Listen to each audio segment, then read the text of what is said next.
Assalamualaikum warahmatullahi wabarakatuh. Halo semuanya, sahabat-sahabat Ekelab. Nah, kali ini kita mau melanjutkan pembahasan dalam akuntansi perbankan syariah. Di video sebelumnya, kita sudah membahas tentang persamaan akuntansi perbankan syariah. Ini di bagian neracanya. Ya, sudah diaplikasikan dalam bentuk soal seperti ini. Ya, diaplikasikan ke dalam bentuk persamaan dasar seperti ini. Ya, jadi ini sisi sebelah debit dan sisi sebelah kredit. Sama halnya ketika kita mengerjakan akuntansi dasar yang umum. Ya, nah di akuntansi perbankan syariah pun demikian. Namun memang di akuntansi perbankan syariah nanti bakal banyak istilah-istilah yang relatif baru, yang berbau-bau syariah gitu ya, kayak mudharabah, ada wadiah, kayak giro syariah, ada ijarah dan seterusnya. Nah, masih dalam bab 2 di persamaan akuntansi perbankan syariah, kita akan bahas bagian laba ruginya. Bagaimana persamaan laba rugi dalam akuntansi perbankan syariah. Nah, sebenarnya materi ini sudah saya bahas, sudah pernah saya bahas, memang udah agak lama juga videonya, namun dalam bentuk tulisan tangan kayak gitu ya. Nah, memang berbeda dengan pembahasan yang sebelumnya, agak sedikit berbeda ya, tapi sebenarnya hanya istilahnya saja yang berbeda. Persamaan laba rugi bank syariah dengan persamaan laba rugi akuntansi pada umumnya. Nah, kalau di persamaan laba rugi yang konvensional atau pada umumnya, akuntansi pada umumnya, laba rugi itu ya laba sama dengan pendapatan dikurangi beban, gitu ya. Laba sama dengan pendapatan dikurangi beban. Nah, kalau di persamaan laba rugi bank syariah, ini memang istilahnya agak baru ya, LSP, ada PUU, ada BHPK, BUZP, ya. Tapi nanti saya akan jelaskan. Nah, sebenarnya persamaan laba rugi bank syariah itu sama, hampir 80% sama dengan persamaan laba rugi pada akuntansi pada umumnya. Ya, jadi persamaan laba rugi pada umumnya itu memang laba atau rugi itu sama dengan cara mencarinya adalah dengan cara menghitung jumlah pendapatan dan menghitung jumlah pendapatan kemudian dikurangi beban. Memang pada umumnya cuma ada dua isi dari laporan laba rugi itu kan pendapatan dan beban. Nah, di persamaan laba rugi bank syariah pun sebenarnya demikian sama, cuman ada yang berbeda, adanya BHPK dan adanya Z. Apa itu BHPK? BHPK itu adalah bagi hasil pihak ketiga.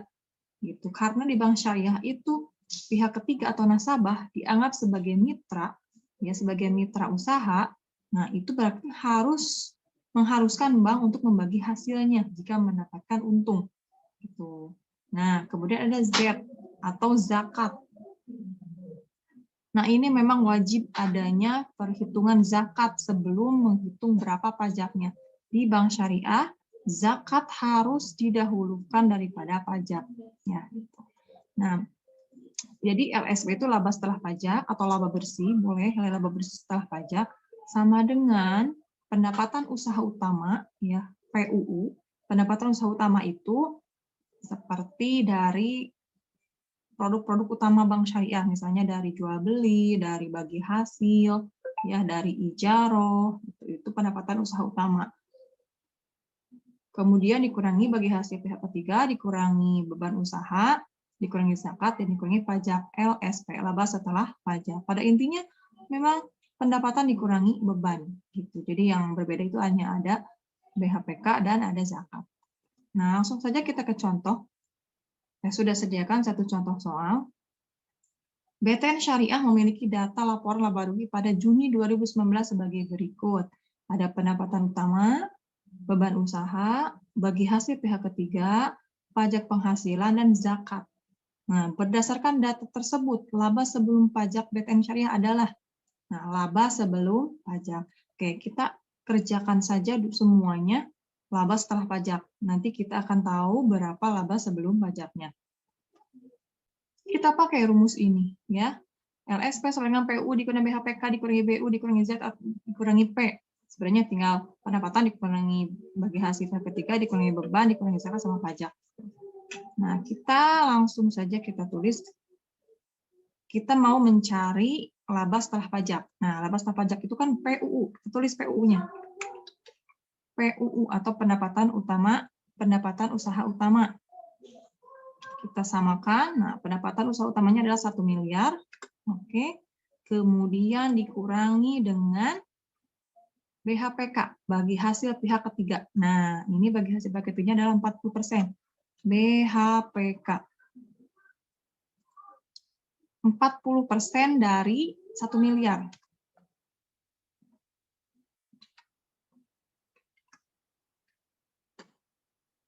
Dari 1 miliar, 400 juta. Nah, jadi total pendapatan didapat oleh bank sebesar 1 miliar, ini ada bagian untuk dibagikan kepada pihak ketiga atau kepada mitra. Sebesar berapa? Sebesar 40%. Berarti 40% dari 1 miliar adalah 400 juta.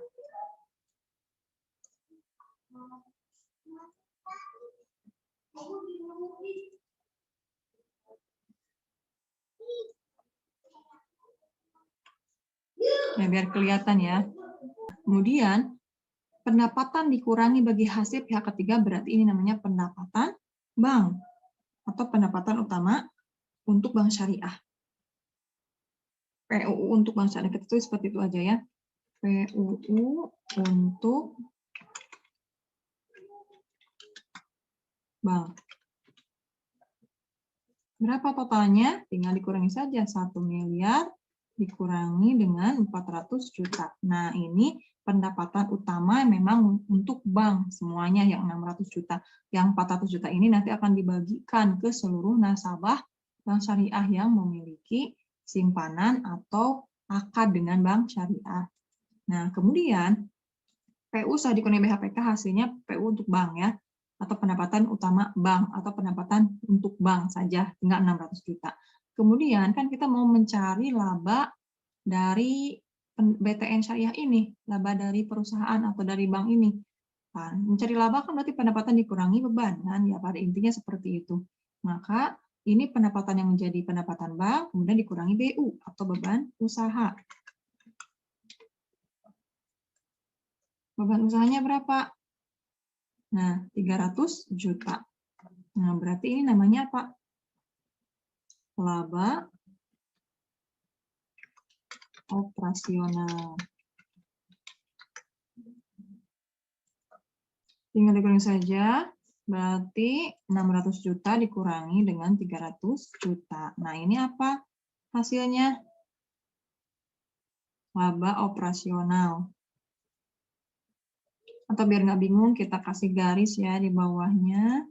Yang ini berarti 1 miliar dikurangi 400 juta, hasilnya adalah 600 juta. 600 juta dikurangi beban usahanya 300 juta, hasilnya laba operasional bank adalah 300 juta. Nah, setelah itu kan ini setelah dikurangi beban usaha, hasilnya laba operasional dikurangi zakat. Ya. Zakatnya berapa? Zakatnya adalah 2,5%. 2,5% dikali laba operasional. 7.500.000. Nah, laba dikurangi zakat, laba operasional dikurangi zakat, maka namanya apa ini? Laba sebelum pajak. Laba sebelum pajak. Berapa? 300 juta dikurangi 7.500.000. Ya, jadi hasilnya 252.500.000. Nah, kemudian masih satu lagi setelah zakat ini pajak ya. Pajak berapa pajak? Nah, ini soal pajaknya adalah 30% dari laba sebelum pajak. Ini kan laba sebelum pajak. Berarti 30% dikali laba sebelum pajak. Hasilnya adalah 87.750.000.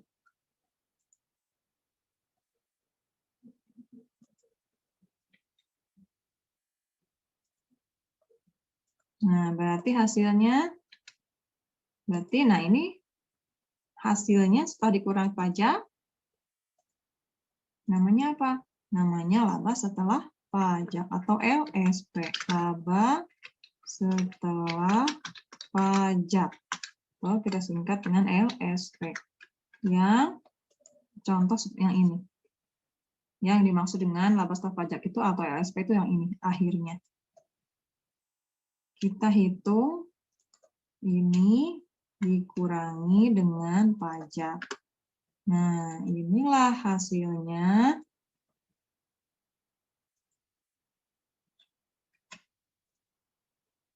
Laba setelah pajak dari BTN Syariah itu adalah 204.750.000. Nah, tapi yang ditanyakan di soal adalah laba sebelum pajak. Berarti laba sebelum pajak adalah yang ini. Hasilnya jawabannya adalah yang ini. Nah, ini jawabannya. Oke, kita sekarang coba aplikasikan ke dalam bentuk laporan laba rugi. Kita sudah sediakan bentuknya seperti ini, nanti kita kasih contoh langsung. Nah, laporan laba rugi ini sama bentuknya seperti ini, ya. Intinya ada dua kelompok. Isinya itu adalah pendapatan dan beban. Ya, mau bank syariah, mau akuntansi syariah ataupun akuntansi umum, pada intinya hanya ada dua pokok utama isi dari laba rugi, yaitu adalah pendapatan dan beban. Jadi pendapatan dikurangi beban, nanti hasilnya adalah laba atau rugi. Jika pendapatan lebih besar daripada beban, maka artinya hasilnya adalah laba. Sebaliknya, jika pendapatannya lebih kecil daripada beban, maka hasilnya adalah rugi. Pun demikian pada laporan laba rugi perusahaan dagang misalnya. Itu kan ada tambahannya, ya, selain beban itu ada namanya harga pokok penjualan. Nah, tapi pada intinya hanya ada pendapatan dan beban gitu. Jadi yang membedakannya hanya sedikit. Kalau di perusahaan dagang ada tambahannya, yaitu adanya perhitungan harga pokok ya sebelum beban usaha. Kalau di laporan laba rugi pada akuntansi syariah adanya BHPK, bagi hasil pihak ketiga atas bagi hasil. Nah, yang kalau pendapatan usaha utama ini hanya beda istilah saja. Intinya adalah pendapatan gitu ya. Intinya pendapatan dari bank itu sendiri. Nah, ini adalah pendapatan kotor berarti kan belum pendapatan bersih. Nanti pendapatan kotor dikurangi BHPK baru pendapatan neto atau pendapatan bersih dari bank syariah tersebut.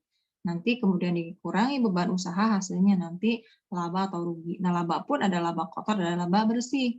Nah, di sini yang membedakannya di akuntansi syariah ini wajib adanya zakat dulu, perhitungan zakat sebelum menghitung pajak. Ya, kita mulai saja contohnya, misalnya pendapatan dari jual beli, dari BAI ya, dari produk-produk yang ada di bank syariah yang termasuk ke dalam BAI atau jual beli.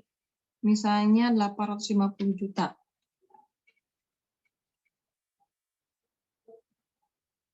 Nah, pakai kepanjangan ini kita singkat saja menjadi 850.000 nulisnya. Tapi di sini sudah ada dalam ribuan rupiah, berarti 850.000 ini artinya 850 juta. Ya. Kemudian pendapatan dari bagi hasil, ya kan produk-produk dari bank syariah itu dibagi menjadi beberapa bagian, ada kelompok BAI atau jual beli, kelompok syirkah atau bagi hasil, ya, dan kelompok ijaroh, misalnya ya ijaroh atau misalnya yang kayak pendapatan berbasis fee, misalnya ada rahan, ada syab, ada cord, gitu ya.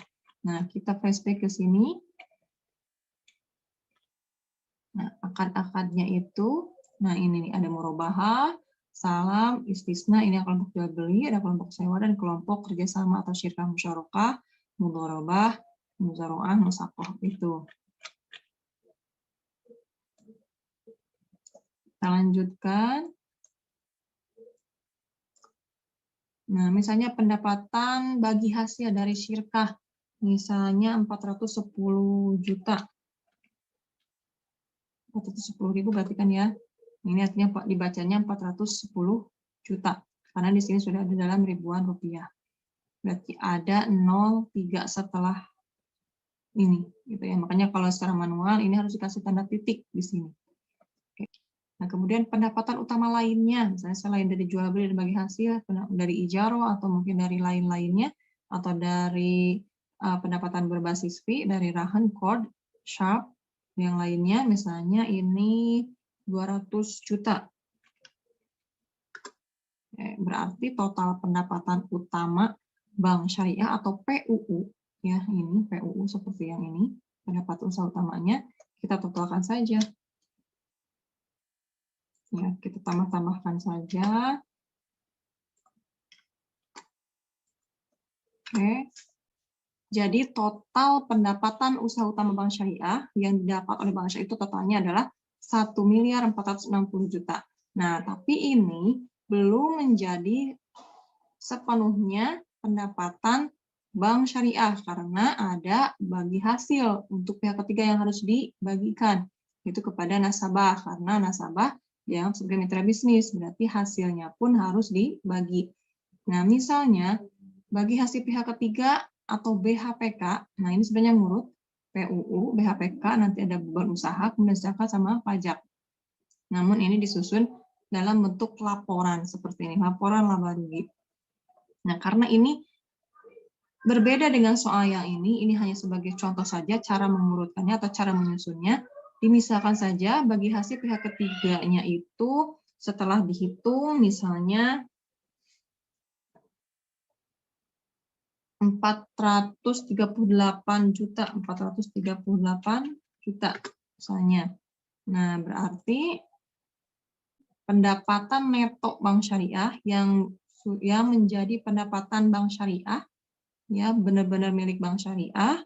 Nah, ini berarti tinggal dikurangi saja 1.460.000.000 dikurangi 438 juta. Nah, ini pendapatan neto yang menjadi milik atau pendapatan seutuhnya Bank Syariah. Kita pindahkan ke sini. Oke. Nah, sekarang BU-nya atau beban usaha. BHPK sudah, selanjutnya adalah BU, beban usaha. Nah, misalnya untuk beban usaha itu ada beban kepegawaian, beban administrasi, dan beban penjutaan aset tetap. Dan mungkin kenyataannya banyak sekali jenisnya beban usaha yang dikeluarkan oleh Bank BTN Syariah atau bank ini, bank apa ini? Bank Syariah Medina. Nah, ini sebagai contoh saja untuk beban kepegawaian, misalnya 254 juta. Kemudian untuk beban administrasi 150 juta. Kemudian untuk beban penyusutan 210 juta. Nah, kita jumlahkan menjadi namanya total beban. Nah, total beban usaha atau kita kasih tanda biar kelihatan ini adalah BU. Ya, biar kelihatan nyusun. Kalau ini dalam bentuk rumus seperti ini, kalau ini udah aplikasinya dalam bentuk laporan laba rugi. Nah, ada PUU yang ini, kemudian dikurangi dengan BHPK, ini dikurangi ini, kemudian dikurangi lagi nanti oleh BU yang ini. Nah, kita jumlahkan.